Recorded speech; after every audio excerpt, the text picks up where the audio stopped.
मंडळी, अंधेरी पूर्व आणि पश्चिम परिसरांना जोडणाऱ्या बहुचर्चित गोखले पुलाच्या एका मार्गिकेचं आज अखेर लोकार्पण झालं। त्यामुळे अंधेरीसह मुंबई उपनगरातल्या नागरिकांनी सुटकेचा निश्वास टाकला। मुंबई शहरचे पालकमंत्री दीपक केसरकर आणि मुंबई उपनगरचे पालकमंत्री मंगलप्रभात लोढा यांच्या उपस्थितीत गोखले पुलाच्या लोकार्पणाचा सोहळा हा संपन्न झाला। पश्चिम रेल्वेच्या लोहमार्गावरील हा पूल 7 नोव्हेंबर 2022 या दिवसापासून वाहतुकीसाठी बंद करण्यात आला होता। त्यामुळे या परिसरात वाहतूक कोंडीचा सातत्याने सामना करावा लागत होता आणि या पुलाच्या पुनर्बांधणीनंतर पश्चिमेकडून पूर्वेकडे जाणारी मार्गिका आज रात्री 12 वाजता खुली करण्यात येणार आहे। त्यामुळे वाहतूक कोंडीची समस्या काही प्रमाणात दूर होईल असं बोललं जातं। पाहूयात आमचा प्रतिनिधी अल्पेश करकरेचा रिपोर्ट। सध्या मुंबईतील अंधेरी गोखले पुलावर आहे। बहुप्रतीक्षित गोखले पुलाची एक मार्गिका आज खुली करण्यात येत आहे।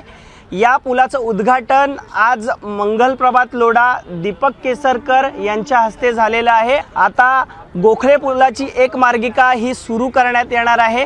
सर्वसामान्य अंधेरीकर व मुंबईकरांना हा दिलासा आहे, कारण गेल्या 2 वर्षापेक्षा अधिक काळापासून हा ब्रिज बंद आहे आणि त्यामुळे वळसा घालून या ठिकाणी लोकांना प्रवास करावा लागत होता आणि त्यामुळे लोक त्रस्त होते।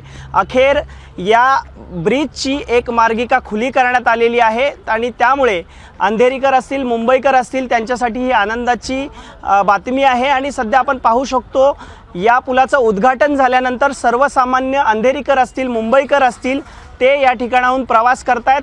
काहीच वेळात या ब्रिजवरून एक मार्गिका खुली करण्यात येईल व दोन्ही बाजूने या ठिकाणी गाड्या देखील सोडण्यात येणार आहे। तर या ब्रिजची दुसरी मार्गिका आहे ती डिसेंबरपर्यंत सुरू करण्यात येईल असं महानगरपालिकेच्या वतीनं सांगण्यात आलंय।